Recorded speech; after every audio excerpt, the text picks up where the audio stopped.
Nora Williams clutched her threadbare shawl tightly around her shoulders as the stagecoach rumbled to a halt in front of Murphy's, California's only hotel, sending dust swirling through the late afternoon air. At 24, she had never imagined she'd be starting over in a mining town, but after her father's death and the subsequent foreclosure of their Kansas farm, she had little choice but to accept her aunt's invitation to come west. "End of the line, folks," the driver called, jumping down to open the door. The other passengers, a traveling salesman and an elderly couple, disembarked with ease. Nora hesitated, gathering her courage along with her belongings. Her generous figure had been the subject of cruel comments her entire life, and traveling had only emphasized her differences from other women. "Miss, you coming out?" the driver asked, impatience edging into his voice. "Yes, of course," Nora replied, maneuvering her way to the door. As she stepped down, the stagecoach creaked in relief. The driver glanced at her skeptically as he unloaded her trunk. "Your aunt's sending someone for you. She mentioned someone would meet me," Nora answered, scanning the dusty Main Street. The gold rush that had established Murphy's in 1848 had subsided, but the town still bustled with activity in 1876. Miners, merchants, and cowboys moved purposefully along the wooden sidewalks. "Miss Williams." A thin, weathered woman approached. "I'm Martha, your aunt's housekeeper, Mrs. Porter sends her regrets. She's laid up with her rheumatism, something awful today." Nora nodded, disappointed but not surprised. Her Aunt Eleanor had written infrequently over the years, and their relationship was formal at best. "Thank you for coming, Martha." "The Porter Ranch is 5 miles outside town," Martha explained. "I've arranged for a horse from the livery." A boy of about 16 led a small chestnut mare toward them. The horse looked well kept but hardly substantial. "This here's Penny," the boy said. "Gentlest mare we got." Nora approached the horse uncertainly. The animal's eyes widened, taking in her substantial frame. "I'm not sure," Nora began. "It's the only one available today, miss," the boy said. "Everything else is out with the cattle drive or the miners." Martha frowned. "You can ride, can't you?" "Yes," Nora answered. Her father had taught her as a child, though she hadn't been on horseback in years. "But then there shouldn't be any problem," Martha cut in. "We need to get going before nightfall." Swallowing her apprehension, Nora approached Penny. The mare shifted nervously. With considerable effort, Nora managed to get her foot in the stirrup. As she attempted to pull herself up, the saddle slipped sideways, and she tumbled back to the ground, landing hard on her backside. Laughter erupted from a group of men outside the saloon across the street. Nora's cheeks burned with humiliation as she scrambled to her feet. "My apologies, miss," the livery boy said, adjusting the saddle. "Try again." Nora steeled herself and attempted once more. This time she managed to mount, but the moment she settled her full weight in the saddle, Penny's knees buckled. The horse whinnied in protest. "She can't carry me," Nora whispered, mortification washing over her as she quickly dismounted. Martha's thin lips pressed together in disapproval. "We'll need to find another way. The cart's being repaired, so that won't do." "I might have a solution," a deep voice interjected. Nora turned to see a tall man approaching. His face was partially shadowed by a wide-brimmed hat, but she could make out a strong jaw covered in stubble. Unlike many of the miners and townsmen, his clothes were clean: a blue shirt, dark vest, and worn denim pants tucked into dusty boots. A star-shaped badge gleamed on his chest. "Deputy Quinn," Martha acknowledged with a nod. "We're in a bit of a predicament." "So I see." The man's gaze met Nora's, and she was surprised to find no mockery in his deep blue eyes. "Isaac Quinn, deputy sheriff," he introduced himself, tipping his hat. "You must be Eleanor Porter's niece." Nora Williams, she confirmed, fighting the urge to hide behind her trunk. I seemed to be too heavy for the horse they provided. Isaac assessed the situation with a professional eye. Penny's better suited for children and smaller women. You need a sturdier mount. He turned to the livery boy. Jimmy, what about Goliath? The boy's eyes widened. Goliath. But he's a fine horse for someone who needs a strong mount, Isaac interrupted. Go fetch him. Jimmy hesitated only a moment before hurrying back toward the stables. Goliath belongs to my brother's ranch, Isaac explained to Nora. He's in town getting reshod. Biggest, strongest horse in the county. I couldn't possibly, Nora began. It's nearly sundown, Miss Williams.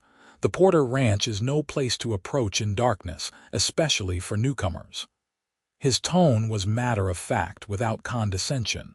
I'll ride with you to ensure you arrive safely. Before Nora could respond, Jimmy returned leading an enormous dapple gray horse.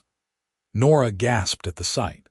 Goliath stood at least 18 hands high, with powerful haunches and a broad chest. Despite his imposing size, the horse had gentle eyes that regarded her curiously.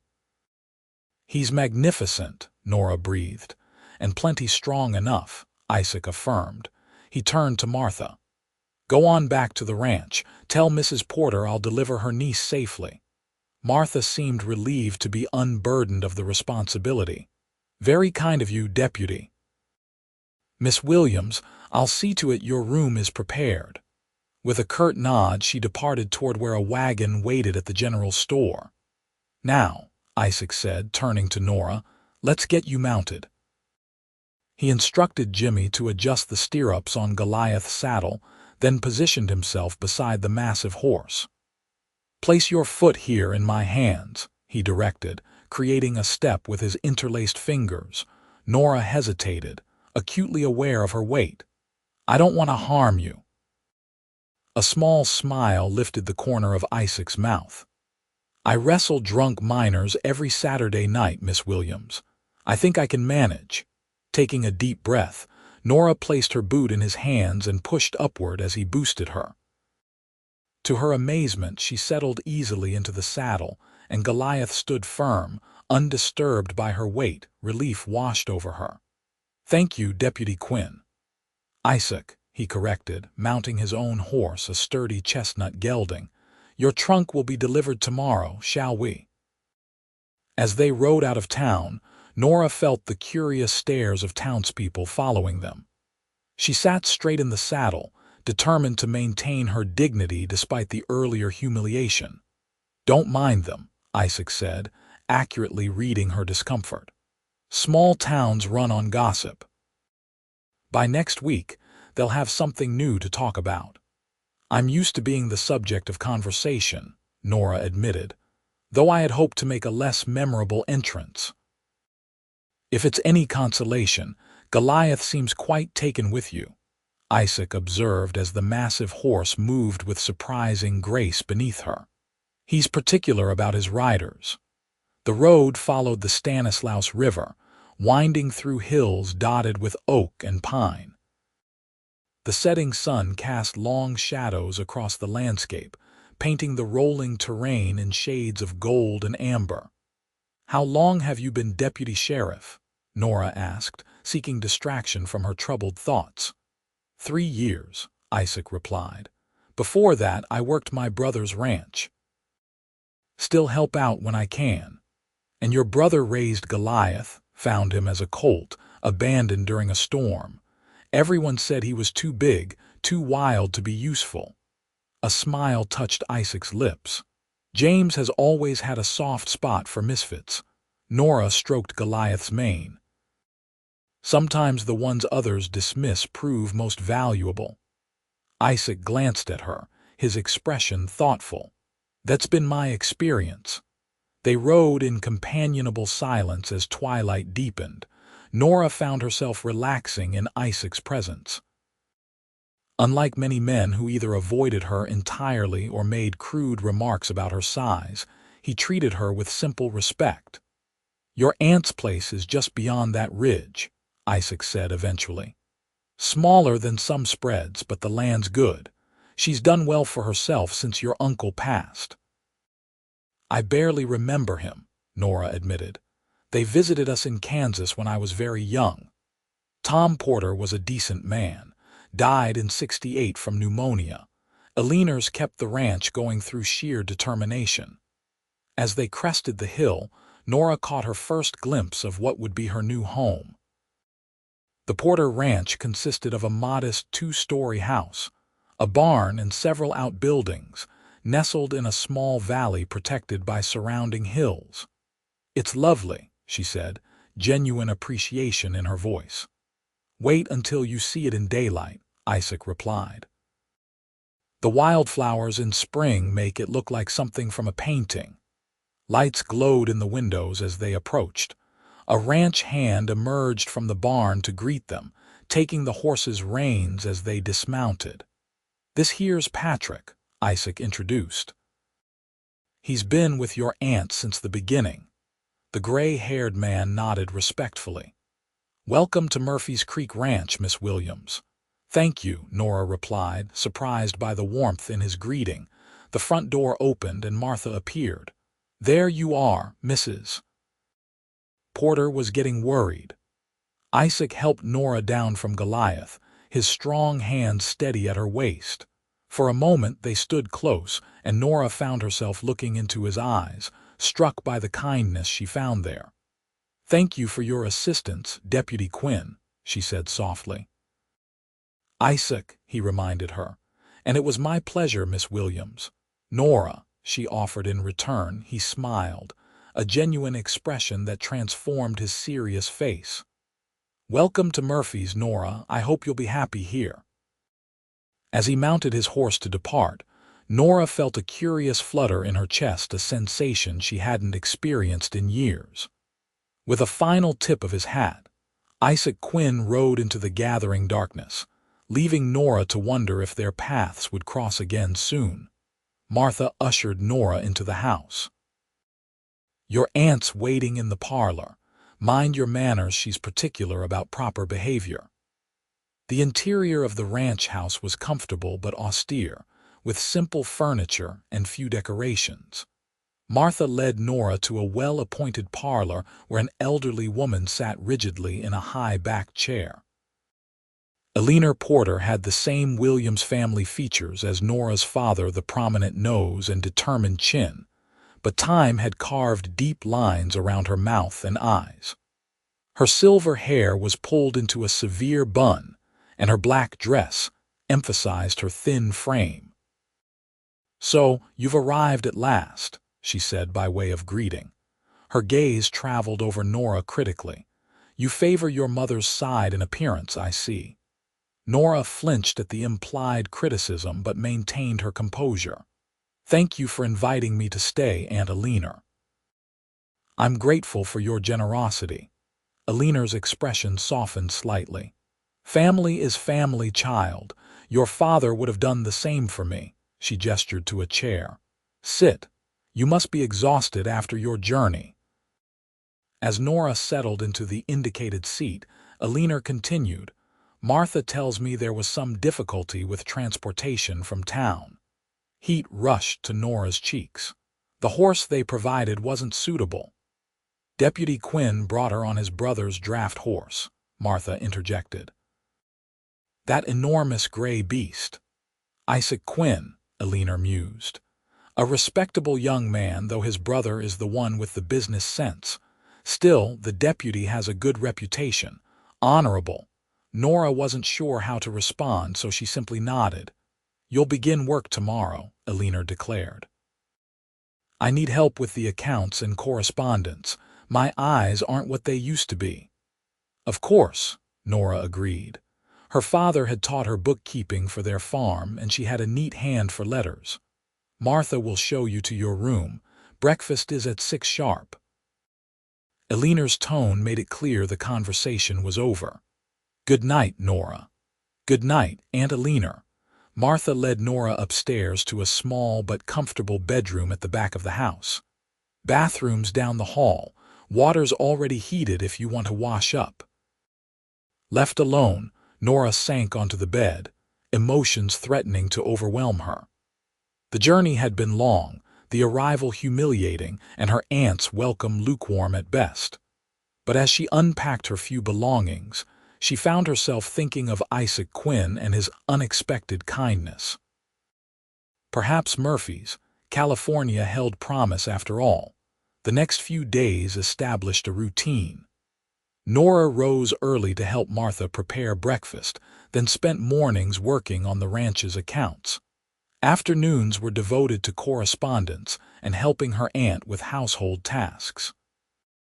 Eleanor proved to be a demanding but fair taskmaster, and Nora gradually earned small nods of approval. On her 4th day at Murphy's Creek Ranch, Nora was sorting through a stack of bills when her aunt entered the small office. "The monthly supplies need collecting from town," Eleanor announced. "Martha's busy with the preserving and Patrick needs to finish the north fence." Nora looked up, apprehension flickering through her. "Would you like me to go?" "That was my intention," Eleanor confirmed. "But given the incident with the livery horse, arrangements must be made." She frowned thoughtfully. "I'll send word to the Quinn Ranch. James can surely spare that draft horse again." "That's not necessary," Nora began, embarrassment coloring her cheeks. "Nonsense. I won't have you stranded in town." Eleanor's tone brooked no argument. "Be ready to depart after lunch." "Patrick will accompany you to town but has other errands to attend to. You'll need to manage the return journey yourself." After Eleanor left, Nora rested her forehead on the desk. The thought of facing the townsfolk again made her stomach churn. She had hoped to delay that encounter until she felt more settled. When Patrick called that the wagon was ready, Nora squared her shoulders and descended to the yard. To her surprise, a familiar dapple gray horse was hitched beside one of the ranch's own. "Deputy Quinn rode out himself this morning," Patrick explained, helping her onto the wagon seat. "Said his brother was happy to loan Goliath for the day." The knowledge that Isaac had personally delivered the horse sent a warm feeling through Nora. That was kind of him. Patrick chuckled. Never known the deputy to go out of his way like that before. Must have made quite an impression. The trip to Murphy's passed pleasantly. Patrick shared stories about the region's history, the gold rush days, the establishment of the town, and the gradual shift toward ranching and agriculture as the mines played out. "Your aunt's spread isn't the biggest," he told her, "but it's well managed. She's shrewd with investments too. Has shares in the bank and the mercantile." Nora absorbed this information with interest. "She seems to value independence highly. Had to after your uncle passed. Some thought she'd sell up and move back east. Eleanor proved them wrong." There was respect in Patrick's voice. "She'll warm to you given time. Just needs to know you've got the Porter grit." When they reached town, Patrick helped her down in front of the general store. "I've got business at the smithy and the Cattlemen's Association. Meet back here in 2 hours." "That should be sufficient," Nora agreed, mentally reviewing her aunt's extensive list. The general store was busy with midday shoppers. Nora handed the supply list to the proprietor, a balding man with spectacles, who introduced himself as Mr. Hobbs. "Ah, Mrs. Porter's niece," he said, examining the list. "This'll take some time to gather. Why don't you explore the town while I put it together?" Relieved by his matter-of-fact manner, Nora agreed. Outside, she hesitated on the boardwalk, uncertain where to go. The main street of Murphy's featured the typical establishments of a western town. Saloons, a hotel, various shops, and professional offices.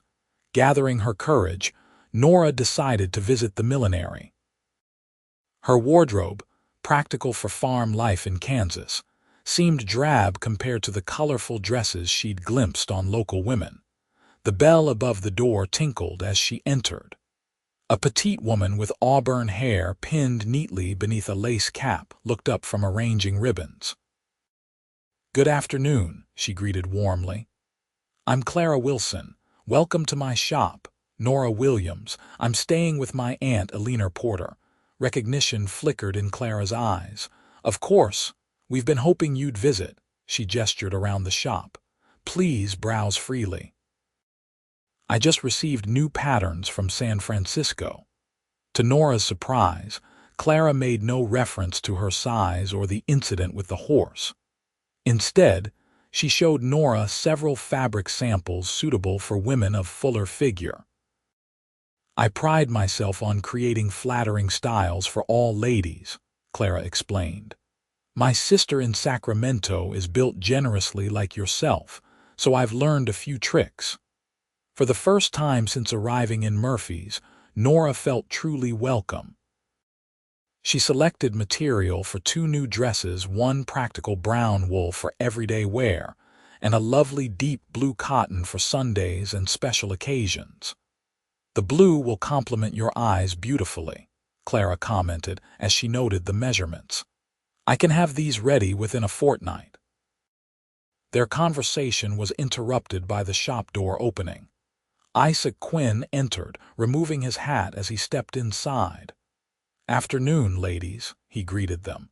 His gaze lingered on Nora. "Miss Williams, good to see you settling in." "Deputy Quinn," Nora acknowledged, suddenly conscious of her plain appearance. "Thank you again for arranging Goliath's loan." "My pleasure." He turned to Clara. "Those handkerchiefs ready for my mother's birthday." "Wrapped and waiting," Clara replied, retrieving a small package from beneath the counter.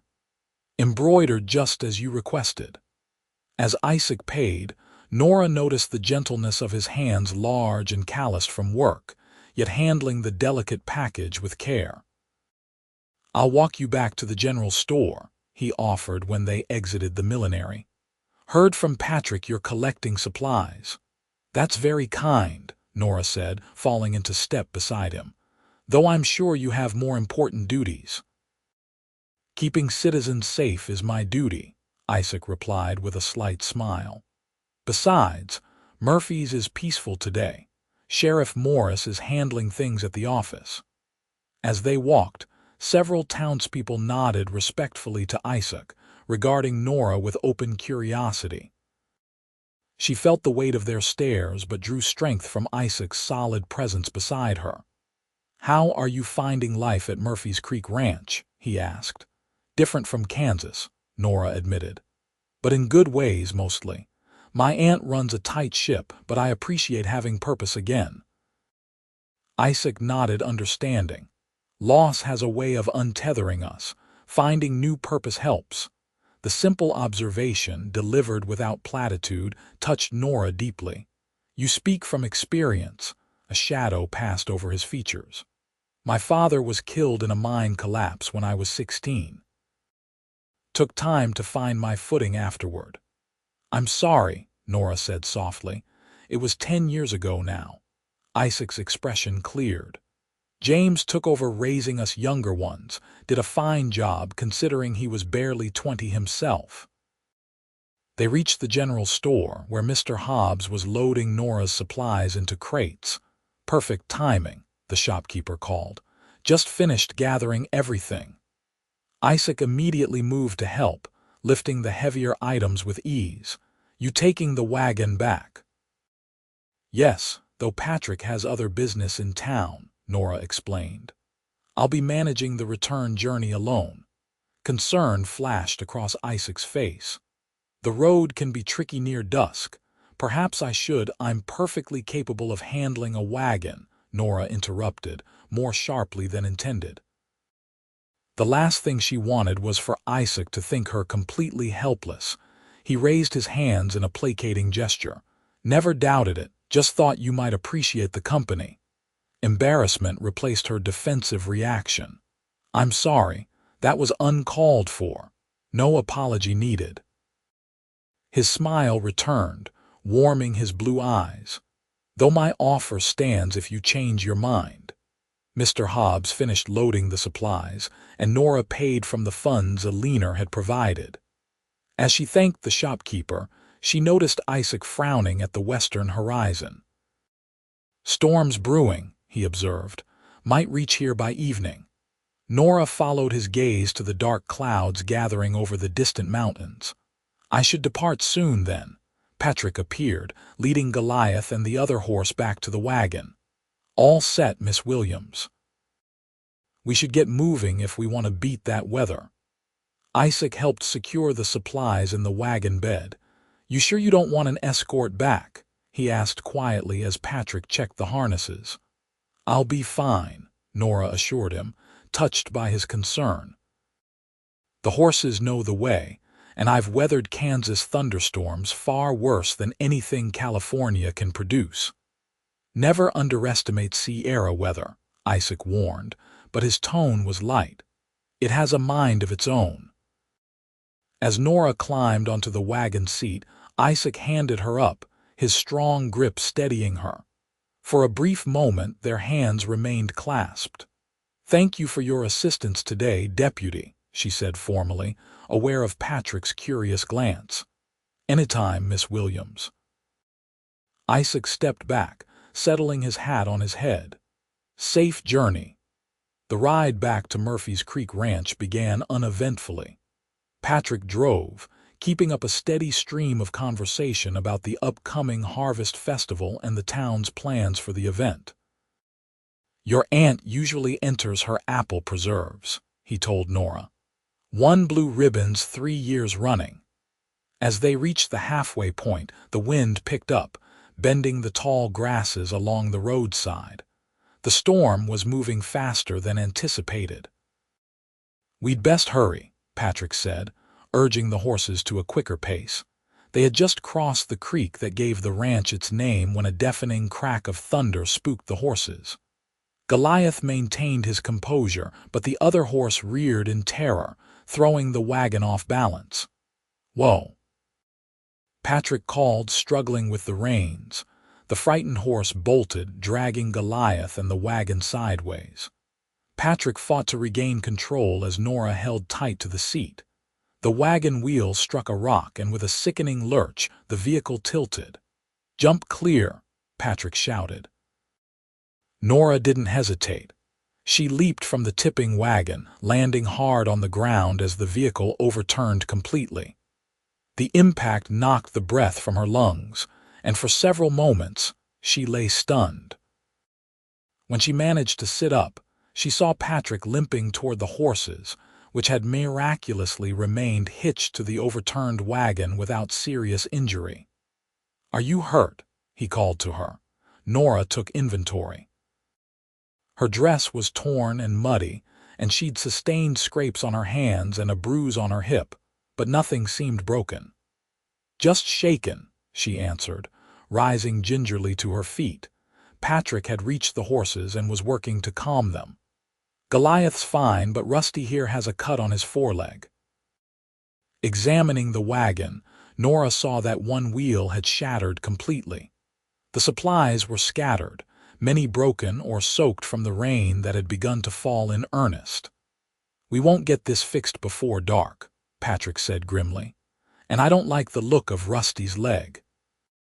He can't pull with that injury."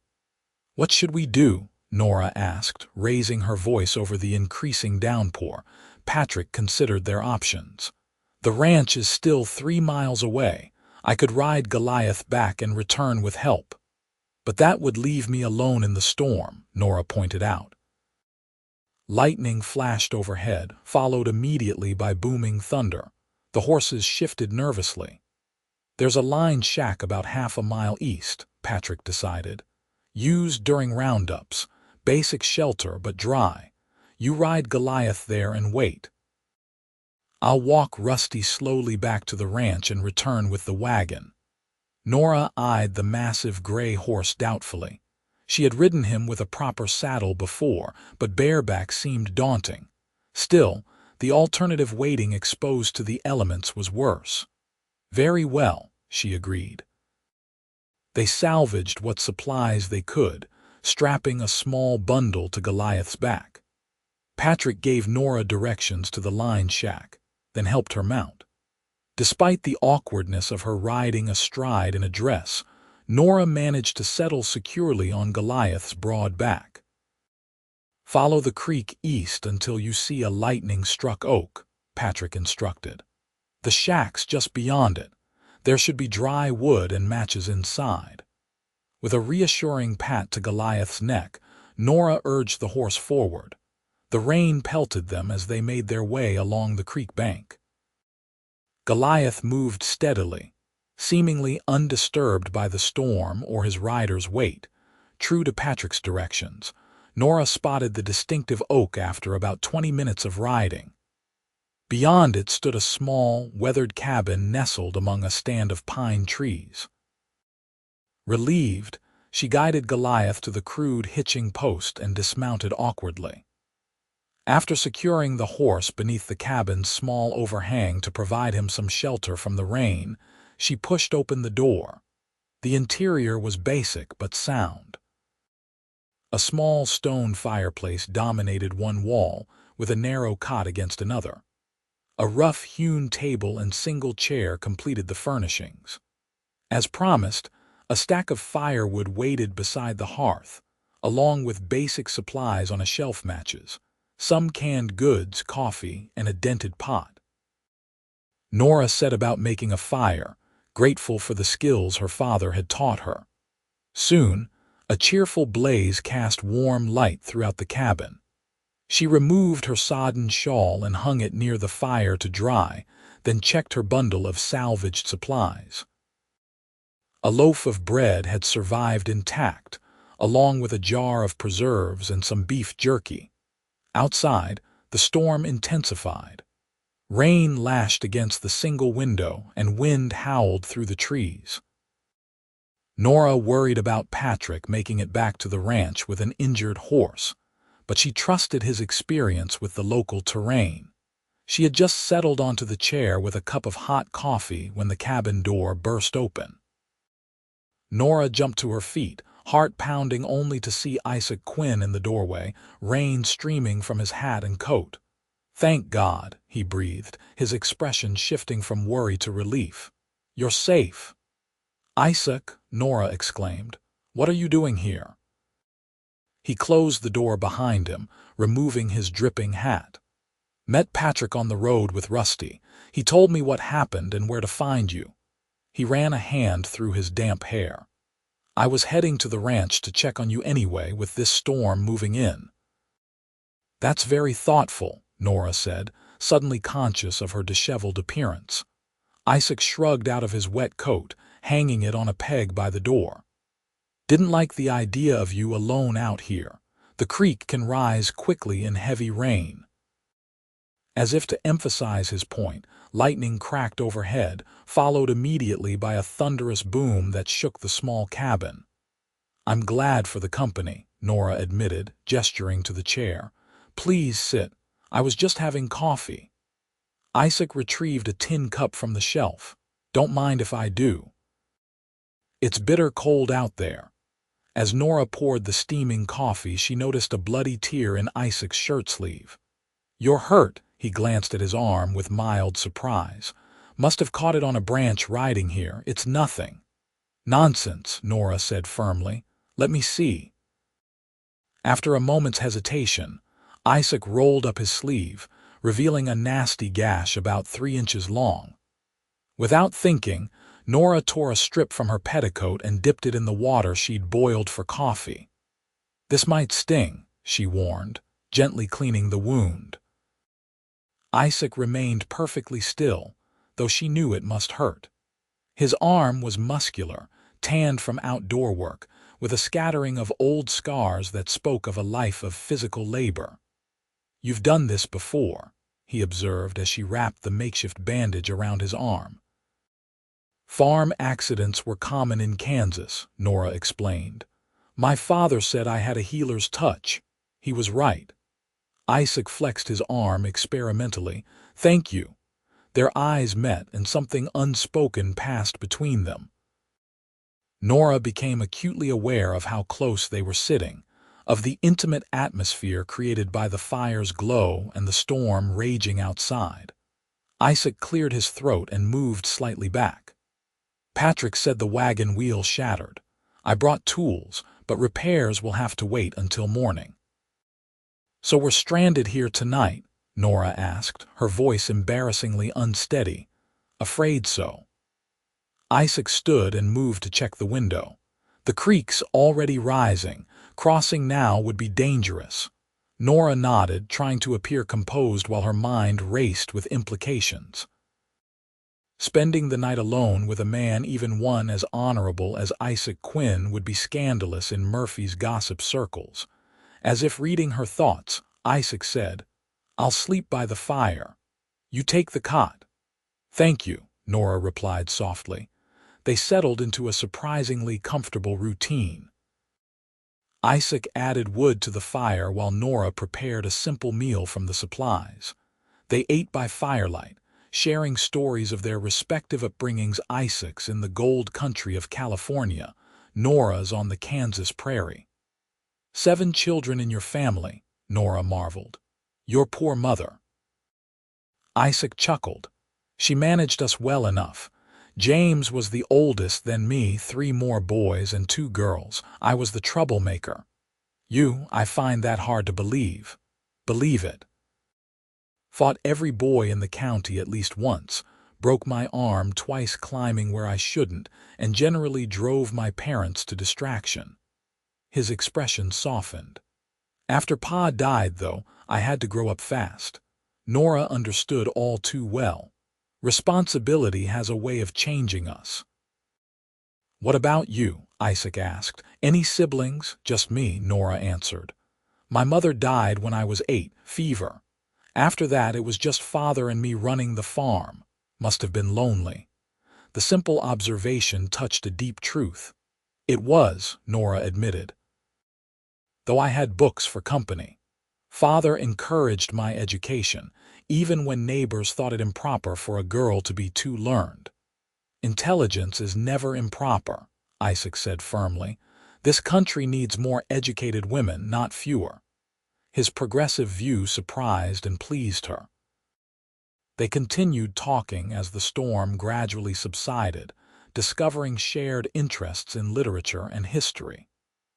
Isaac had educated himself through voracious reading, making up for his limited formal schooling.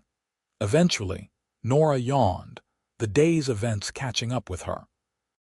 You should rest, Isaac said, rising to prepare the cot. He took a blanket from his saddlebag and spread it over the thin mattress. It's not luxurious, but it's dry. What about you? Nora asked, eyeing the hard floor dubiously. I've slept worse places, he assured her with a smile. Trail drives, army patrols during the war, jail cells when we're overcrowded. Nora settled onto the cot, removing only her boots before wrapping herself in the blanket.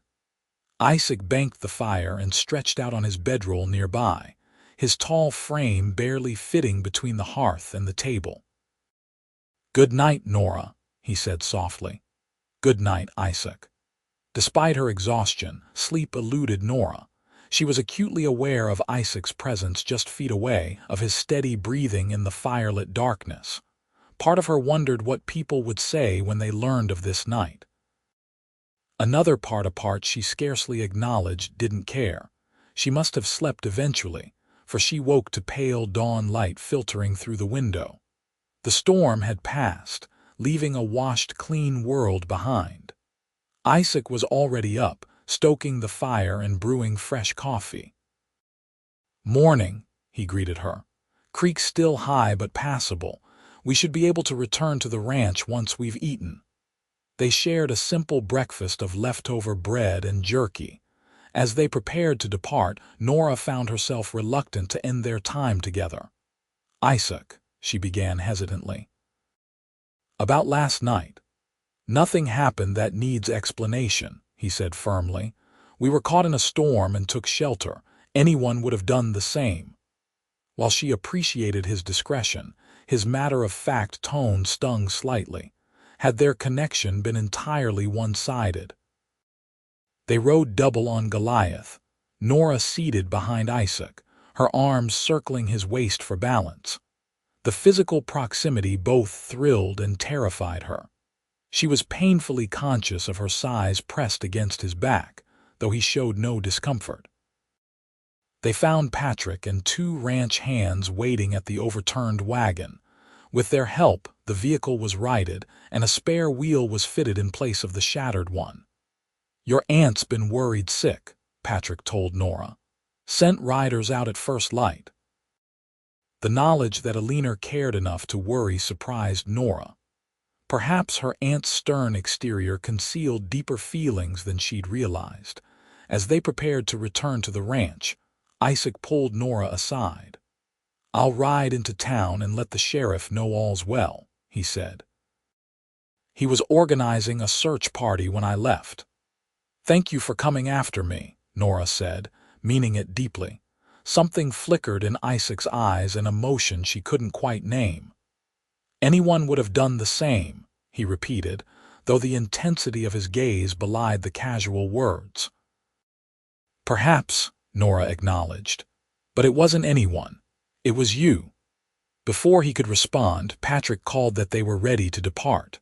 With a final nod, Isaac mounted his horse and rode toward town, leaving Nora to wonder about the unspoken current that seemed to flow between them. Alina was waiting on the porch when the wagon pulled into the ranch yard. To Nora's astonishment, her aunt hurried down the steps with surprising agility for a woman of her years. "Thank heavens you're safe," Alina exclaimed, actually embracing Nora briefly before regaining her composure. "When Patrick returned with news of the accident, I feared the worst." "I'm perfectly fine, Aunt Alina," Nora assured her. "Just a few scrapes. Deputy Quinn found me at the line shack and stayed until morning." Alina's eyebrows rose sharply. "Did he indeed?" "The creek was flooding," Nora explained hastily. "Crossing would have been dangerous." Her aunt studied her face intently, then nodded once. "Come inside. Martha's prepared a hot bath and you look like you could use it." Later, soaking in the blissfully warm water, Nora reflected on the past 24 hours.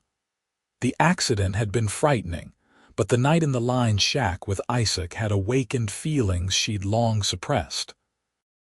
For years, she had convinced herself that romance wasn't meant for women like her, too large, too plain, too different from the delicate creatures men seemed to prefer.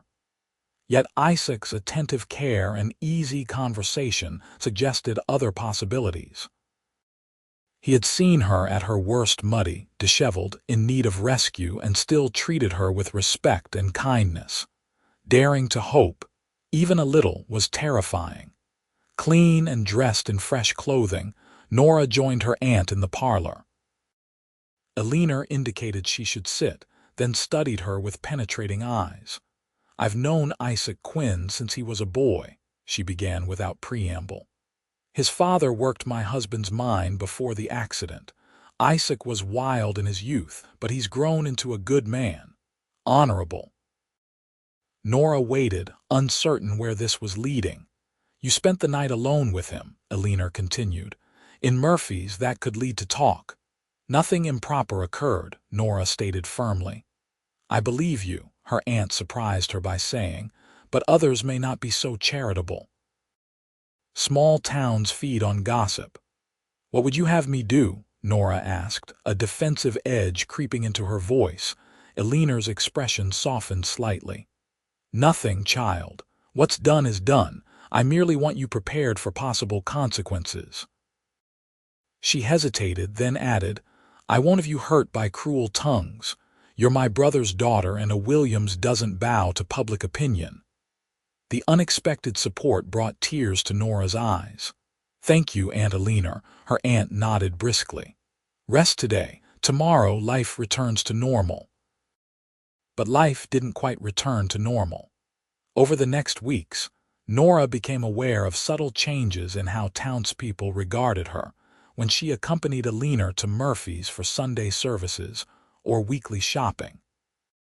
Some women whispered behind their hands, while others offered overly friendly greetings that seemed designed to extract information. Clara Wilson remained genuinely kind, however, and delivered Nora's new dresses with no hint of judgment. "These suit you beautifully," she said as Nora tried on the blue cotton. "The deputy will be struck speechless when he sees you." "I doubt Deputy Quinn notices such things," Nora demurred, though her heart quickened at the thought. Clara's knowing smile suggested she thought otherwise. "He's been asking about you, you know. Subtly, of course, but I recognize interest when I see it." Since the night at the line shack, Nora had seen Isaac only in passing a distant figure on horseback patrolling the road, or a brief glimpse in town when accompanying Alina on errands. He always tipped his hat respectfully, but maintained a proper distance. The Harvest Festival in late September brought an opportunity for closer interaction. The entire community gathered in Murphy's Town Square, with booths displaying produce, preserves, and handicrafts competing for ribbons and prizes. Alina, as predicted, entered her apple preserves, insisting that Nora accompany her to the judging. Nora wore her new blue dress, which Clara had cleverly designed to flatter her figure rather than disguise it. The town was transformed with bunting and lanterns. A platform had been erected for dancing, and a local string band tuned their instruments. Children ran between booths, excited by the festivities, while adults greeted neighbors and examined the competition entries. "Mrs. Porter, Miss Williams," Mr. Hobbs called from the judge's table. "Your preserves are causing quite a stir this year." Alina allowed herself a small smile of satisfaction. "My mother's recipe, with a few improvements." As they waited for the judging to conclude, Nora spotted Isaac across the square, deep in conversation with Sheriff Morris. He wore his best clothes, a crisp white shirt under a dark vest, with a string tie at his throat. His badge gleamed in the afternoon sunlight. As if sensing her gaze, he looked up. When he saw her, his conversation faltered, and for a long moment, they simply regarded each other across the crowded square. Alina noticed the exchange. "That boy's going to wear out his hat if he keeps tipping it at you," she observed dryly. Before Nora could respond, Clara approached with an elderly woman. "Mrs. Porter, Miss Williams, have you met my mother, Mrs. Wilson?" As introductions were made, Nora felt Isaac's gaze still upon her. The weight of it was both disconcerting and thrilling. The announcement of winners drew everyone's attention to the judge's platform. Alina's preserves won first prize as expected, earning congratulations from all sides. As they moved away from the crowd afterward, Isaac finally approached. "Congratulations, Mrs. Porter," he said respectfully. "Miss Williams, Deputy," Alina acknowledged with a nod. "I trust law enforcement isn't too taxed by today's festivities." "Nothing we can't handle," he assured her. His eyes kept returning to Nora. "That's a lovely dress, Miss Williams." "Thank you," Nora replied, warmth creeping into her cheeks. "Miss Wilson is a talented seamstress." An awkward silence fell, broken by Alina's unexpected intervention. "Deputy, perhaps you would escort my niece to the refreshment table. I see Mrs. Johnson waving me over for the quilting circle announcement." Before either could respond, Alina departed, leaving them alone. "Your aunt is direct," Isaac observed with a small smile. "Increasingly so," Nora agreed, returning his smile. "Would you care for lemonade, Deputy Quinn?" "I would indeed, Miss Williams." As they walked toward the refreshment table, Nora was acutely aware of the curious glances directed their way. "People are staring," she murmured. "Let them," Isaac replied quietly. "I've wanted to speak with you properly for weeks." "Have you?" Nora asked, heart fluttering. "You know I have." He paused to accept 2 glasses of lemonade from Mrs. Hobbs, then guided Nora to a relatively quiet spot beneath an oak tree. "I've respected your aunt's wish to avoid gossip by keeping my distance, but it's been difficult." The simple admission sent a wave of happiness through Nora. "I've missed our conversations," she confessed, "as have I." His blue eyes held hers steadily. "Nora, I'd like your permission to call on you properly, with your aunt's approval, of course." Joy bubbled up inside her, but caution tempered her response. "Are you certain? I'm not. People already talk about me, about us, about that night." "Let them talk," Isaac said firmly. "I know who you are: intelligent, kind, stronger than you realize. The rest doesn't matter." "My appearance doesn't concern you?" Nora asked bluntly, needing to address what had always been an obstacle. Isaac's expression grew serious. "The first time I saw you, struggling with dignity despite public humiliation, I admired your courage. The night we spent talking in that line shack, I discovered your mind and heart. And now, seeing you in that blue dress that matches your eyes." He smiled slowly. "Concern is not what I feel, Nora." The band struck up a lively tune and couples moved toward the dance platform. "Would you do me the honor?" Isaac asked, extending his hand. Nora hesitated only briefly before placing her hand in his. "Fair warning, I haven't danced in years." "Neither have I," he admitted. "We can be clumsy together." They weren't, though. Isaac led confidently, and Nora followed with surprising grace.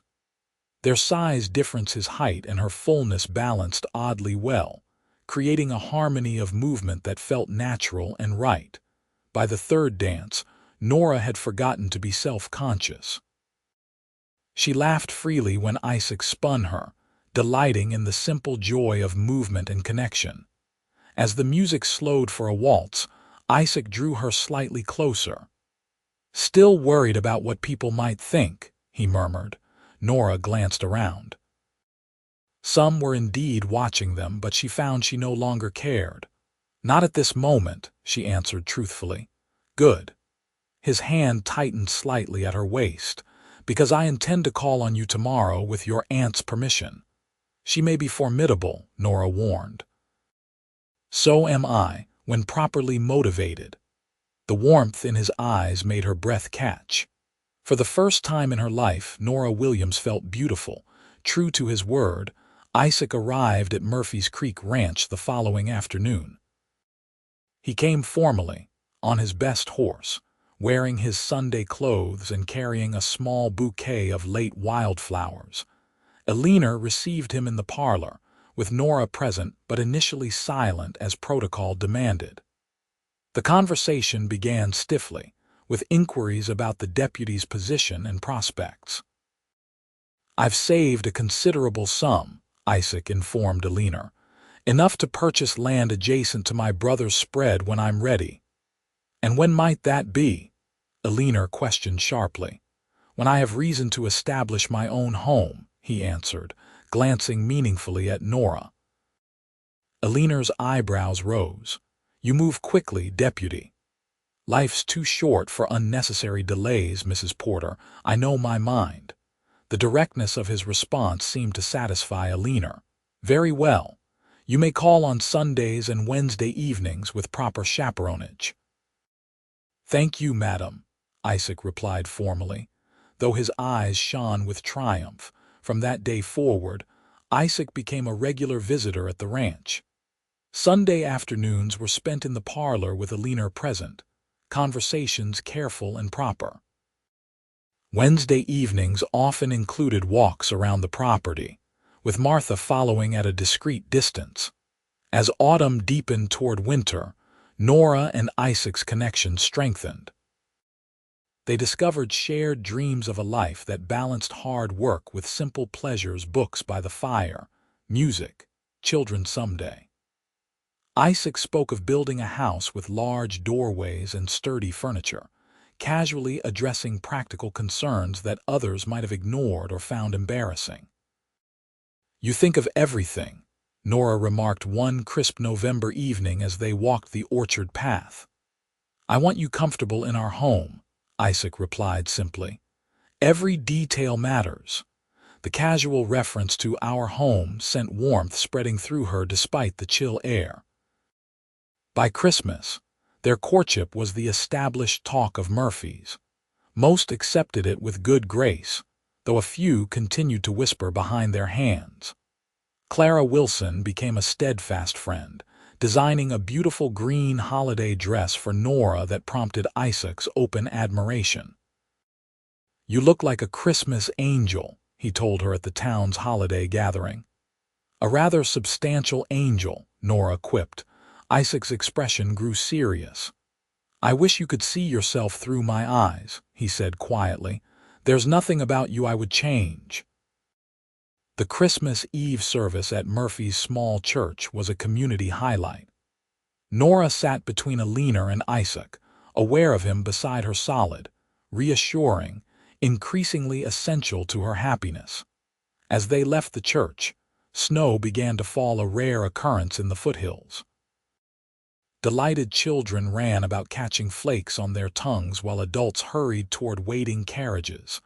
Isaac helped Alina and Nora into the ranch wagon, then hesitated. "Would you object if I rode out with you tonight?" he asked Alina. "The road might be slippery." "Sensible precaution," Alina approved with a knowing look. "We'll expect you for Christmas dinner tomorrow as well." The ride to Murphy's Creek Ranch was magical, with snowflakes glistening in the lantern light and a profound stillness settling over the landscape. Patrick drove while Alina dozed beneath a heavy blanket. Nora and Isaac spoke quietly, sharing memories of childhood Christmases. At the ranch house, Isaac helped the ladies down, then assisted Patrick with the horses. When he returned to the porch, Nora waited alone, Alina having tactfully retired inside. "Beautiful night," Isaac observed, looking up at the star-filled sky visible between snow clouds. "Perfect," Nora agreed. He turned to face her, snowflakes catching in his dark hair. "I have something for you, a Christmas gift." "You shouldn't have," Nora protested, though pleasure warmed her. "I wanted to." Isaac reached into his pocket and withdrew a small velvet pouch. "It's not elaborate, but it belonged to my mother, and before that, her mother." When he opened the pouch, a delicate gold ring with a small pearl fell into his palm.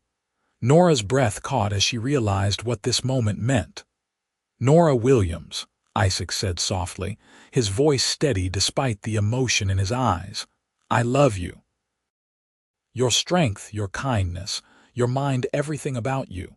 Would you do me the honor of becoming my wife?" Joy beyond anything Nora had ever experienced flooded through her. "Yes," she whispered. "Yes, Isaac." He slipped the ring onto her finger. It fit perfectly, then drew her into his arms. Their first kiss was gentle, a promise of deeper connection to come. "Merry Christmas, my love," Isaac murmured against her lips. "The merriest," Nora agreed, snow falling around them like a blessing. Alina received news of their engagement with satisfaction rather than surprise. "I expected nothing less," she declared. "Though I insist on a proper wedding in the spring, not some hasty affair." News of their engagement spread quickly through Murphy's. Most offered sincere congratulations, though Nora noticed a few surprised expressions that suggested disbelief that the handsome deputy would choose someone like her. Isaac seemed oblivious to such reactions, proudly introducing Nora as his fiancée to anyone they encountered. His family, particularly his brother James and sisters Mary and Catherine, welcomed her warmly during the engagement dinner at the Quinn Ranch in January. "He's been different since meeting you," Mary confided. "Happier, more settled." "You've given him purpose beyond the badge," James added later, as they watched Isaac entertaining his young nieces and nephews with a story. "Our parents would have approved heartily." Winter passed in a flurry of wedding preparations. Eleanor insisted on ordering Nora's dress from San Francisco, though Clara Wilson handled the alterations. The whole town became involved in planning, with the church ladies organizing refreshments and ranch hands preparing the Porter property for the reception. Throughout it all, Isaac remained Nora's steady center, his love unwavering and openly expressed. On Valentine's Day, he surprised her with a framed quotation from Elizabeth Barrett Browning. "How do I love thee? Let me count the ways." "I know poetry isn't manly," he said with a self-deprecating smile, "but these words express what I sometimes struggle to say." "It's perfect," Nora assured him, deeply touched. "And for the record, appreciating beauty in words is very manly indeed." As spring approached, bringing wildflowers to the hills around Murphy's, final wedding arrangements fell into place. The ceremony would take place at the town church, with a celebration afterward at Murphy's Creek Ranch. Eleanor had insisted on handling all expenses, brushing aside Isaac's protests. "You'll have plenty of expenses establishing your household," she told him firmly. "Consider this my gift to my niece." 2 weeks before the wedding, disaster struck. A fire broke out at the livery stable, spreading quickly to adjacent buildings. The entire town mobilized to fight the blaze. Isaac, as deputy, coordinated bucket brigades while Sheriff Morris organized evacuation of nearby structures. Nora joined other women providing water and bandages to injured firefighters. The wind shifted suddenly, sending a burning beam crashing down near where Isaac directed operations. Without hesitation, he pushed 2 men clear, taking the impact himself. "Isaac!" Nora screamed, rushing forward as others pulled him from beneath the smoldering timber. He was conscious but badly hurt, with burns on his left arm and side and a deep gash across his forehead. Nora knelt beside him, tearing strips from her petticoat for bandages. "The wedding," he mumbled, trying to sit up. "Nora, the wedding—" "Hush," she soothed, pressing him back down. "The wedding can wait. You need a doctor. Doctor." Morrison arrived quickly, directing 4 men to carry Isaac to his office. Nora followed, heart pounding with fear. The doctor's examination revealed cracked ribs, second-degree burns, and a concussion. "He'll need rest," Dr. Morrison told Nora afterward. "Complete bed rest for at least 2 weeks. The burns will heal, but those ribs need time." "The wedding's in 2 weeks," Nora said numbly. The doctor's expression was sympathetic but firm. "I'd recommend postponement. He'll be in no condition to stand through a ceremony, much less celebrate afterward." Devastated but determined, Nora sat beside Isaac's bed in the small room behind the doctor's office. When he regained consciousness, his first concern was for her. "I'm sorry," he whispered, his voice rough with pain. "The wedding will happen when you're well," Nora assured him, taking his uninjured hand. "That's all that matters." "I don't want to wait," Isaac insisted with characteristic stubbornness. "Then we won't wait," Nora decided suddenly. "We'll marry right here as soon as you're able to sit up properly." Isaac's eyes widened. "But your aunt's plans, the church, are less important than our promises to each other," Nora finished firmly. "I'll speak with Reverend Thomas. If he agrees to perform a bedside ceremony, we can be married next week." To her surprise, Eleanor supported the plan when Nora explained the situation. "Life is uncertain," her aunt said with unusual gentleness. "Your uncle and I delayed our wedding twice for practical reasons. The second time, he nearly died of pneumonia before we could reschedule. I learned then what truly matters." Reverend Thomas agreed to perform a small ceremony in the doctor's office once Isaac could remain awake and alert for the necessary time. Clara hastily altered Nora's wedding dress to allow for sitting beside a sick rather than standing at an altar. Word spread through Murphy's. and the community responded with characteristic resilience. The church ladies redirected their preparations to create a modified celebration. Isaac's family brought his best suit, carefully pressing it for the occasion. 1 week after the fire, a small group gathered in Dr. Morrison's back room. Isaac sat propped against pillows, pale but determined, his injured arm bandaged and his ribs tightly wrapped. Nora wore her wedding dress ivory silk with lace trim and carried a bouquet of spring wildflowers. "Dearly beloved," Reverend Thomas began, "we are gathered here in the sight of God and these witnesses to join this man and this woman in holy matrimony." The ceremony was brief but deeply moving. When asked if she took Isaac to be her lawfully wedded husband, Nora's "I do" rang with absolute certainty. Isaac's voice was weaker but equally resolute. "I now pronounce you husband and wife," Reverend Thomas concluded. "You may kiss your bride." Mindful of Isaac's injuries, Nora leaned forward to place a gentle kiss on his lips. His good hand came up to cradle her cheek, prolonging the moment. "Mrs. Quinn," he whispered against her mouth. "Mr. Quinn," she responded, joy overflowing despite the unconventional circumstances. A small reception followed in Dr. Morrison's front office, with cake and punch provided by the church ladies. Eleanor even unbent enough to propose a toast to the newlyweds' health and happiness. That evening, after the well-wishers had departed, Nora sat beside Isaac's bed, holding his hand. Dr.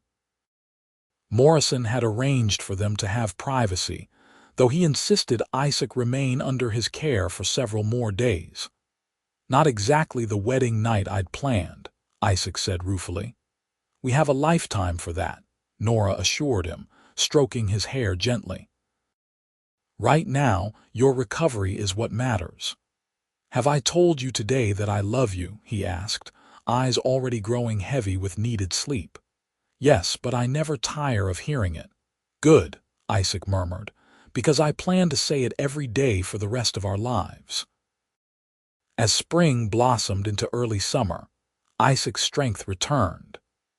By June, he was well enough to resume light duties at the sheriff's office and to help with construction of their new home on land adjoining his brother's ranch. The house took shape steadily, a sturdy 2-story structure with wide doorways, as promised, and a broad porch facing the sunset. James Quinn and his ranch hands provided much of the labor, with the entire community pitching in for the traditional barn-raising approach to the main structure. Throughout the building process, Isaac insisted on certain features important to Nora's comfort: a low step into the kitchen door, a bathtub large enough to accommodate her comfortably, solid furniture built by a carpenter in Sonora, who specialized in pieces for people of substantial size. "You think of everything," Nora said one evening as they reviewed the plans for built-in bookshelves in the parlor. "I want this to be a home where you never feel constrained," Isaac replied, kissing her forehead, "where you can move freely and comfortably." By August, the house was complete enough for them to move in, though some finishing work remained. The morning of their relocation from the small rented rooms in town where they'd lived since Isaac's recovery, a familiar gray horse appeared in their new corral, Goliath. Nora exclaimed, spotting the massive animal from the kitchen window. Isaac grinned. "Wedding present from James. Said Goliath was always meant to be yours anyway." Nora hurried outside, approaching the corral fence. Goliath nickered in recognition, trotting over to nuzzle her outstretched hand. "Hello, old friend," she greeted him, stroking his velvety nose. "We've come a long way since that first day in town, haven't we?" Isaac joined her, slipping an arm around her waist. "That day changed everything," he said softly. "I saw a woman with more dignity and courage than anyone I'd ever met. And I saw a man kind enough to find a bigger horse," Nora replied, leaning against him. "Best decision I ever made," Isaac murmured, turning her in his arms for a kiss that still held the power to leave her breathless. That night, in their own home for the first time, Nora stood by the bedroom window, looking out at the stars scattered across the dark California sky. Isaac came up behind her, wrapping his arms around her waist and resting his chin on her shoulder. "Happy?" he asked. "Completely," she answered truthfully. "Are you?" "More than I ever imagined possible." He turned her to face him. "When I was a boy, after my father died, I used to look at the stars and feel so small, so alone.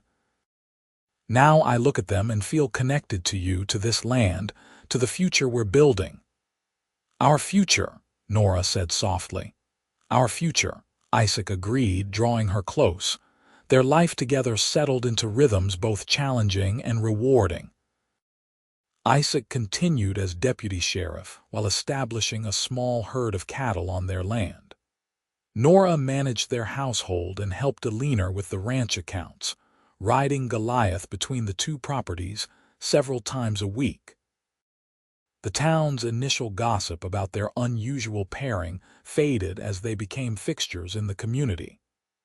Isaac's obvious devotion and Nora's quiet confidence silenced most critics. Those who still whispered behind their hands found themselves facing Alina Porter's formidable disapproval, or Clara Wilson's pointed comments about Christian charity. In late autumn, Nora received unexpected news from Dr. Morrison during a routine visit for a persistent stomach ailment.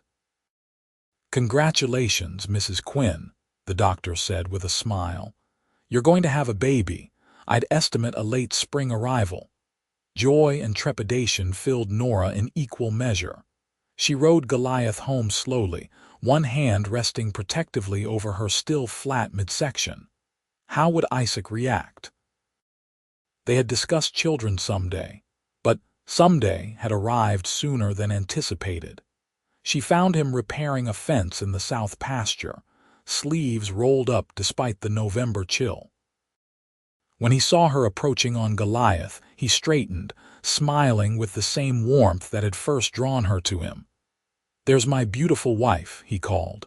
"What did the doctor say? Just a stomach upset, I hope?" Nora dismounted carefully, suddenly nervous. "Not exactly." She took a deep breath. "Isaac, I'm going to have a baby. In late May, according to Dr. Morrison." For a moment, Isaac stood perfectly still, hammer forgotten in his hand. Then his face transformed with such joy that Nora's apprehension vanished. "A baby," he repeated, dropping the tool and striding toward her. "Our baby." He gathered her into his arms with gentle reverence as though she had suddenly become infinitely precious. "Are you happy?" he asked, searching her face. "Yes," Nora answered honestly. "Nervous but happy. Are you?" "Happy doesn't begin to describe it," Isaac said, his voice rough with emotion. He dropped to his knees suddenly, pressing his face against her middle. "Hello, little one," he whispered. "Your mother and I can't wait to meet you." The simple gesture brought tears to Nora's eyes. She stroked Isaac's hair, marveling at how thoroughly this man had changed her life in just over a year. News of the pregnancy spread quickly through Murphy's. Alina, to Nora's surprise, displayed uncharacteristic excitement, immediately beginning work on a hand-sewn quilt for the baby. Isaac's sisters organized a gathering to create infant clothing, while James promised a hand-crafted cradle. As winter settled over the foothills, bringing rare snow to the higher elevations, Nora's body changed. Her already generous figure expanded, but for the first time in her life, she felt no shame in her size. Isaac's admiration never wavered. If anything, it intensified. "You're more beautiful than ever," he told her one night as she stood before the bedroom mirror, examining her growing belly. "You're biased," Nora replied with a small smile. "Accurate," Isaac corrected, coming to stand behind her. His hands cradled her stomach protectively. "You're carrying our child. What could be more beautiful than that?" Christmas came, their first in their new home. They hosted both the Leaner and the Quinn family for dinner, the house filled with warmth and laughter.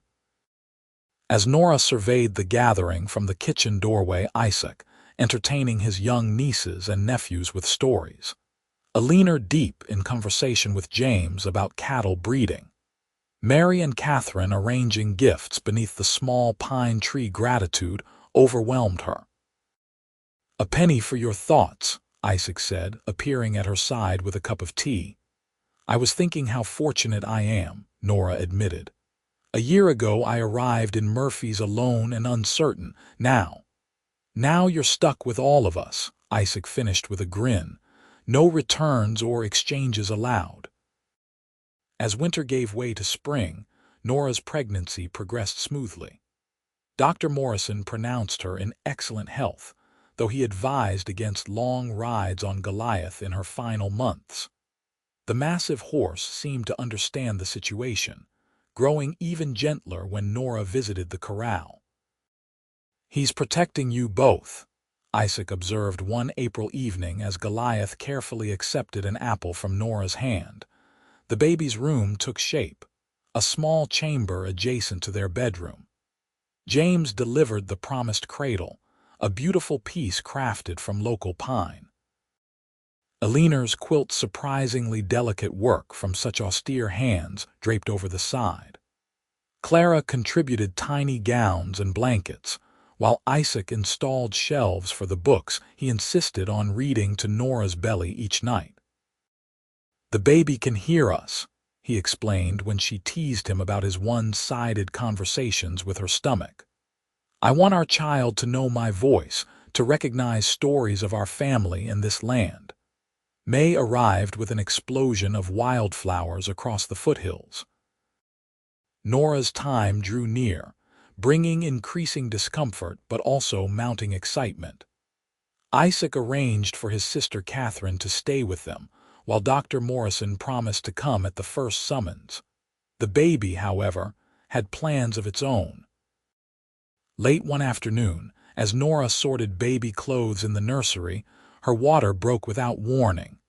The first contractions followed almost immediately, strong enough to take her breath away. "Isaac," she called, steadying herself against the cradle. He appeared instantly, having just returned from checking the cattle. One look at her face told him everything. "The baby's coming," he said, not a question but a statement of fact. "Yes," Nora gasped as another contraction gripped her. "Sooner than we expected." With remarkable calm, Isaac helped her to their bedroom. "I'll send Patrick for the doctor and Catherine," he promised.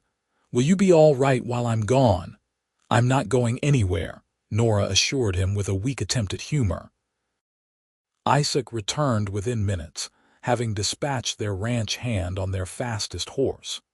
He helped Nora change into a nightgown, then sat beside her, holding her hand through each increasingly powerful contraction. "You're the strongest person I know," he told her as she gripped his fingers with surprising force. "You can do this, Nora." The labor progressed rapidly, too rapidly for Dr. Morrison to arrive in time. As evening shadows lengthened across the bedroom floor, Nora realized their child would not wait for medical assistance. "Isaac," she panted between contractions, "the baby's coming now. You'll need to help me." Fear flashed briefly in his eyes, but determination quickly replaced it. "Tell me what to do." Drawing on knowledge gained from assisting at 2 births on her father's farm, Nora gave clear instructions. Isaac followed them precisely, his hands steady despite the extraordinary circumstances. Just as twilight deepened into night, their son entered the world with a lusty cry that filled the room. Isaac caught him with gentle hands, his face transformed by wonder and love. "We have a boy," he whispered, carefully placing the infant on Nora's chest. "A beautiful, perfect boy." Through tears of joy and exhaustion, Nora gazed down at their son, red-faced and squalling, with a shock of dark hair like his father's. "Hello, Thomas," she murmured, having agreed months ago to name a boy after Isaac's father. Isaac sat beside them, one arm around Nora and one hand gently touching their son's tiny fingers. Thomas James Quinn, he confirmed, adding his brother's name as they'd planned. Welcome to the world, son, Doctor. Morrison arrived shortly afterward, pronounced both mother and child in excellent health, and completed the necessary medical attention. Catherine took charge of cleaning and organizing, while Isaac never left Nora's side. When all was settled and the house quiet once more, the new family lay together in the soft glow of a single lamp. Thomas, swaddled in his grandmother's quilt, slept peacefully between his parents. "Thank you," Isaac said softly, his voice thick with emotion. "For our son, for loving me, for everything." Nora reached across their child to take his hand. "Thank you for finding a bigger horse that day in Murphy's," she replied with a smile. "For seeing me when others looked away." "Best day of my life," Isaac affirmed, leaning over to kiss her gently. "Until today." News of Thomas James Quinn's birth spread quickly through Murphy's and the surrounding ranches. Visitors arrived daily, bearing gifts and good wishes. Eleanor appointed herself unofficial guardian of her great-nephew's welfare, scrutinizing each caller for signs of illness before allowing them entry to the house. "Babies are fragile," she informed Nora with uncharacteristic anxiety. "We must be vigilant." The sight of the austere Eleanor Porter cradling tiny Thomas with such tenderness revealed depths to her aunt that Nora had never suspected existed. As spring mellowed into summer, life established new rhythms around Thomas's needs. Nora recovered quickly, her naturally strong constitution serving her well. Isaac proved to be an attentive father, often carrying Thomas in a sling across his chest while performing ranch chores. "He needs to learn about cattle and horses early," Isaac explained when Nora found them in the barn. Thomas wide-eyed as his father explained the proper way to brush Goliath. By autumn, Thomas was sitting up, babbling enthusiastically, and showing every sign of inheriting his father's determined nature. He also demonstrated a hearty appetite that prompted Dr. Morrison to remark on his robust growth. "He'll be a big man like his father," the doctor predicted during a routine check. "And strong like his mother," Isaac added, winking at Nora. Their first Christmas as parents brought new joy to the season. Thomas, not yet understanding the significance of the holiday, was nonetheless delighted by the colorful decorations and the attention lavished on him by extended family. As Isaac and Nora prepared for bed that Christmas night, their son sleeping peacefully in his cradle, they exchanged their own private gifts. "For you," Isaac said, presenting Nora with a small, carefully wrapped package. Inside, she found a delicate gold locket containing tiny portraits of Isaac and Thomas. "It's beautiful," she whispered, immediately putting it on. "Open it whenever we're apart," Isaac told her, "though I plan for those times to be rare." Nora's gift to him was a leather-bound journal. "For recording our family's story," she explained. "So Thomas and any future children will know how it all began." Isaac traced the embossed cover thoughtfully. "Future children?" he asked, a hopeful note in his voice. "Perhaps," Nora replied with a smile. "Would that please you?" "Nothing would please me more," Isaac assured her, gathering her close. "Our family, our legacy." As Thomas grew from baby to toddler, the Quinn home expanded to accommodate their increasing prosperity. Isaac's reputation for fair enforcement of the law led to his appointment as sheriff when Morris retired in 1878. The position brought greater responsibility, but also increased stability for their family. Nora, meanwhile, discovered unexpected talents. At Eleanor's insistence, she took over full management of the Porter Ranch accounts, revealing a shrewd head for business. When Alina suffered a mild stroke in the winter of 1879, Nora stepped up to handle all ranch operations, riding Goliath daily between the two properties. "You're a natural," Isaac observed one evening as she reviewed cattle sale figures. "Better than most men in the business." "Alina taught me well," Nora demurred, though she took pride in her accomplishments. Their family grew again in the spring of 1880 with the birth of their daughter, Alina Catherine Quinn Ellie, for everyday use. Unlike her brother's dramatic early arrival, Ellie came into the world with methodical precision, after a labor that Dr. Morrison described as textbook perfect. "She's going to be deliberate like her mother," Isaac predicted, cradling his newborn daughter. "Look how she studies everything." Thomas, now 3, approached his sister's cradle with solemn curiosity. "Baby stay?" he asked, patting Ellie's tiny hand. "Yes, sweetheart," Nora assured him. "Ellie is part of our family forever." The years passed in a blend of daily joys and occasional challenges. The Quinns prospered, adding acreage to their ranch and building a reputation for quality cattle. Isaac served as sheriff with distinction, maintaining order in a region gradually transitioning from frontier outpost to established community. Thomas grew into a thoughtful boy with his father's height and his mother's compassionate nature. Ellie developed into a spirited girl who combined Alina Porter's determination with Clara Wilson's artistic sensibility. Both children rode Goliath from an early age, the aging horse displaying endless patience with his precious cargo. When Alina died peacefully in her sleep in 1884, she left Murphy's Creek Ranch to Nora. "She always intended it," Martha revealed at the reading of the will. "Said you were the only one with the sense to manage it properly." The loss saddened Nora deeply. Despite Alina's initial reserve, they had developed a bond of genuine affection and respect. Isaac supported her through the grief, taking on additional responsibilities at home while she reorganized the ranch operations.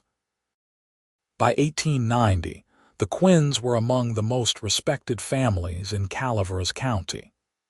Their children attended the newly established Murphy's Academy, excelling in studies and contributing to community life. Isaac's position as sheriff expanded to include oversight of several smaller settlements, while Nora managed both ranches with efficient grace. On a warm September evening in 1891, 15 years after Nora's arrival in Murphy's, the Quinn family gathered on their wide front porch. Thomas, now 14 and nearly as tall as his father, practiced rope tricks in the yard while 11-year-old Ellie sketched her brother's antics. Isaac and Nora sat side by side in the sturdy chairs he had crafted specifically for her comfort. "Penny for your thoughts," Isaac said, echoing a familiar refrain between them. Nora smiled, watching as Goliath, now elderly but still majestic, grazed peacefully in the nearby pasture. "I was thinking about beginnings," she admitted. "About a stagecoach arrival, a too-small horse, and a deputy who found a solution." Isaac took her hand, his fingers intertwining with hers in a gesture as familiar as breathing. "Best day of my life," he said, the words worn smooth with repetition but no less sincere. "The day you came to Murphy's." "And the day you found a bigger horse," Nora added with a smile. "For which I thank God daily," Isaac affirmed, bringing her hand to his lips. "Sometimes the greatest blessings arrive unexpectedly." As twilight deepened into evening, stars appeared overhead, the same stars that had witnessed their first night together in the line shack, their wedding, the births of their children. Nora leaned against Isaac's shoulder, encompassed by a contentment so complete it bordered on the miraculous.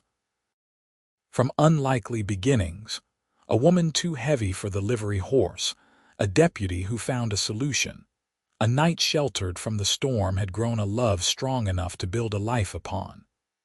a love that, like Goliath himself, possessed the strength to carry them through whatever the future might hold. In the gathering darkness, surrounded by the family they had created together, Nora Williams Quinn knew with absolute certainty that sometimes life's greatest journeys began with a single, unexpected kindness. And sometimes, love found its truest expression in the simple act of finding a bigger horse.